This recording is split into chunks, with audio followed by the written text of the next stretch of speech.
Much as I thought I could plan a podcast, that is not going to happen. I do not have the mindset to sit here.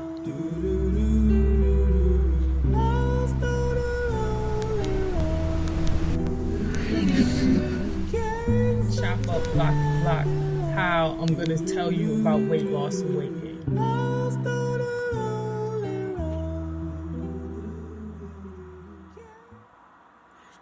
Welcome to Early in the AM.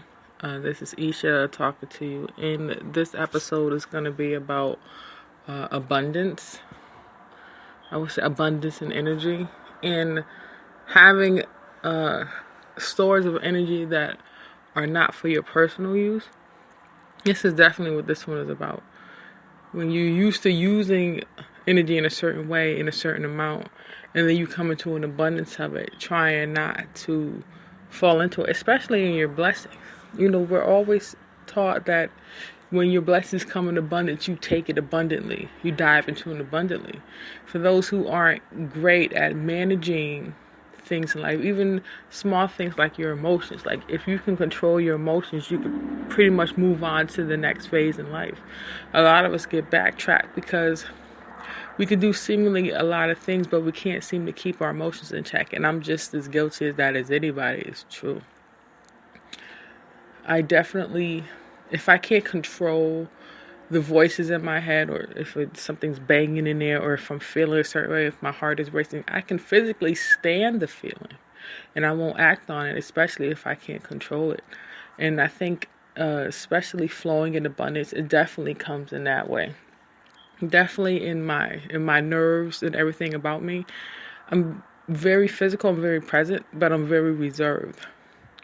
Like, especially being a podcast, if you want to be successful, you have to become socially fit. And me being a social misfit, it brings these type of abundance into question. First thing they question, okay, what's truly wrong with you, or you can't control yourself in public, or you're not ready for this type of lifestyle. And being ready for life has nothing to do with the person, it's the talent. Some of the greatest people in the world had stage issues, people issues, but they were some of the brightest, brilliant minds that ever crossed the planet. So we really can't blame it on, stage fright or social misfit, syndrome or whatever you call it. But even now, because I'm so physically distraught, I'm so physically rearranged, it's kind of hard for me to present myself behind this voice you see. The voice you hear in this podcast, or maybe you fall asleep to, or anything like that, quite soothing. I may feel like I'm smiling on the inside, and believe me, I am smiling to an extent. Then there's me with a straight face. It looks like I may have just walked out of a very different type of place. And I'm in my meekness, you know what I mean, in my means to stay safe and within the lines of communication, I can appear very different. Especially in being safe and bringing it in and coming back to that calm place. The rewards of celibacy are they're different than any reward you can ever ask for. Because you have to be lacking somewhere for it to fill you in. And it's such a race to become sexual in a way, sexually fit, sexually available, sexually famous, sexually resilient, sexually strong. All these things are plateaus reached between agreements. When sexuality meets sex and something agrees or not.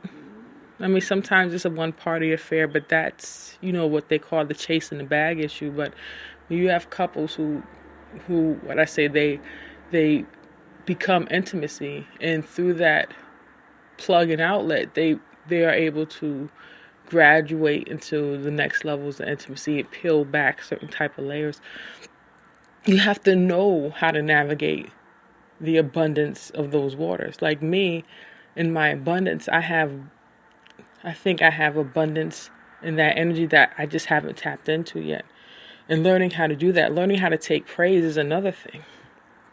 Being popular or seen as smart, it's a praise you have to appreciate. coming from an environment where I had to learn how to bounce off of insults or come back from being torn down or mistreated or abused, you lose your ability to take compliments. You lose it because you end up using your stored fat to cover the wounds and to heal and to come back stronger. And a lot of times your ability to take compliments is a resting energy in you. And you tend to pull it and you use it, and the next thing you know, you don't know how to take a compliment. And you're trying to find out ways how to do it. And it's not that you can, it's just your receiving cup has gotten smaller. And someone's trying to pour a lot of water into you, a lot of energy, and your ability to receive it, the cup has gotten smaller. You have to learn how to tap the nerve, take as much as you can, pour it into yourself, re-tap the nerve, and take, the next step out of it. You literally have to break it down so you don't get overwhelmed and you don't reject what God has sent into your life. My mom and I had a discussion, I would say about 2 days ago, and we were talking about forgivable things that are forgivable and things that aren't forgivable. And we got it from a YouTuber. He was talking about, I can't say his name, he sounds French, I can't really say his name. And he was talking about forgivable things, forgivable and not forgivable, what could break a relationship. And the first thing you want to do, you want to take your stance in it. You want to talk from your perspective. And for a lot of us, especially me in general, when I take a stance on anything, it's from my experiences. And a lot of my experiences were outside of the lines of communication. So I'm always getting checked when I try to insert my wisdom, because it just feels like to those listening to me, I'm coming from this wild, abundant place. And what made sense, especially when my mom talked about it, when we tried to make up hypothetical situations, there's a certain thing about realists, because my mom is a realist, she can't hypothetical anything. Like, she knows the truth inside and out. So as soon as you try to put something in her viewpoint that, it just doesn't make sense to her off the jump, the conversation just gets deaded, because she's not going to imagine anything if she already knows. And what I had to explain, I said, is the only things that are fixable are things that are within the lines of communication. And at the same time, just because it's within those lines of communication doesn't mean that that the communication keeps going. A lot of times you might have to cut the person off, but as long as you're breaking up within the communication lines, things should remain, able to be controlled. You can still physically maneuver through the energy and not be overwhelmed by anything, not be taken back. And I think the scenario was like, if I was dating a guy that had drinking issues, but he's always talking to me about his issues. He's always telling me whenever he has urges to drink or whenever he backslides, he tells me, I'm going to an AA meeting, I'm going to talk to a therapist because I want to keep this going. If we're always in that line of communication, he's always open with me. There are some things that I should expect from him. There's behaviors I'm always expecting, something I'm always getting ready to check in the relationship. But if he just hauls off and starts drinking and going outside those lines of communication and stops communicating with me, this is when you have the ability to cut things off. Because you're going right to the noose, right to the root, I would say. And you're cutting things off. Celibacy is the same way. A lot of times when you're in this mode, it's not all honey and sugar. It's not all, because, I think the other episode, I was really into the silence and the peacefulness and the stress-free, drama-free part. But outside of that, a lot of times it's not that feeling at all. It's really deep, intense impulses of sexual desire that I have to withstand, and they tire me down. It gets intense, it tires me down, and then trying to nip it in the bud. There's a lot of that going on. And I've done that so much. I use that way of thinking and way of behaving to accept compliments. And it doesn't make sense. It's almost like I forged something in my head to operate a certain way, and it wasn't meant to operate that way. when you allow people into your life who aren't as strict as you are, or they haven't committed to anything at the length that you have, they won't see the certain retardations that you've developed for your own safety.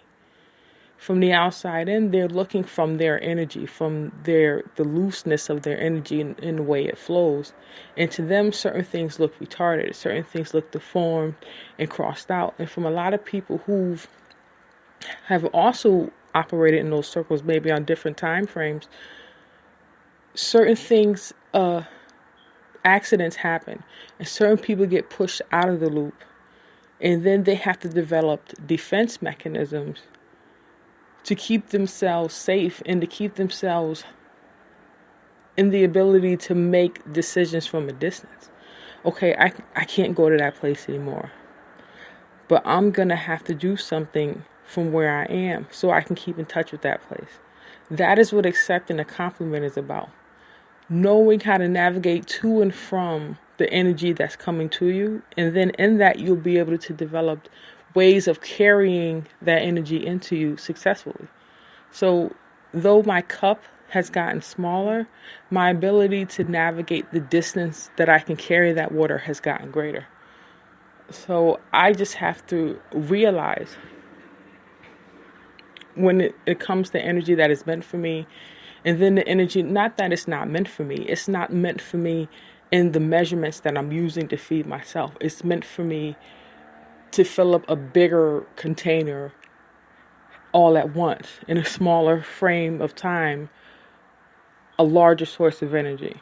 And sometimes it's not that I have to make the cup bigger. I have to learn how to distance myself, how to staminize the issue where I'm carrying that cup over longer distances stronger. So I'm building the resilience to take things in a certain way. I don't know if that makes sense to you, but it's the joints aren't connected in this message. So sometimes words get lost and kind of fall out on the sides. And I found myself repeating myself. Anyway. Yeah, so I turned around and I took this podcast out of personal journals and I put it in comedy. And it felt good at the time, but this isn't comedy either. I have no idea where I fit in.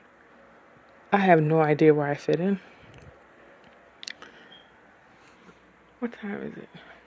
I am after 11. I'm 12 minutes and 50 seconds in.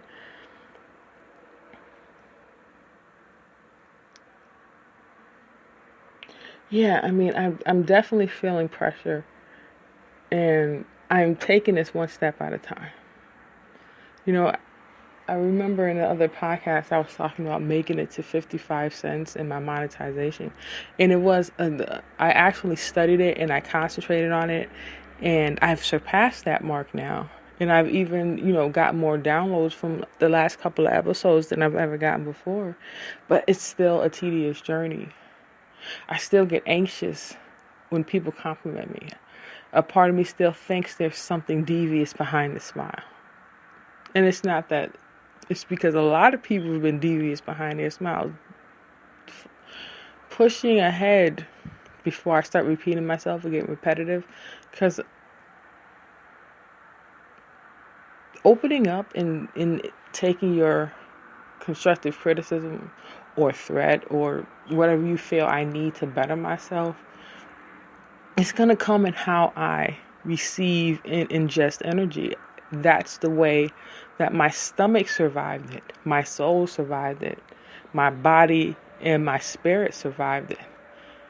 Some people can guzzle gallons every hour of the day. Some of us has to take sips. And I'm not at sips, but I'm damn sure I'm not guzzling it by the gallon. I'm, here and there 2 or 3 cups an hour, but I'm getting it in. I'm not wasting it. Pushing a little harder, pushing a little more surreal. You have to back some of that sexual energy off of me. I get very confused. I'll mix things together so fast you think I was baking the cake. I will be feeling sexual towards women and men at the same breath. And it's not that I feel that way. It's that I'm pulling the energy together so I know where to store it. I'm not necessarily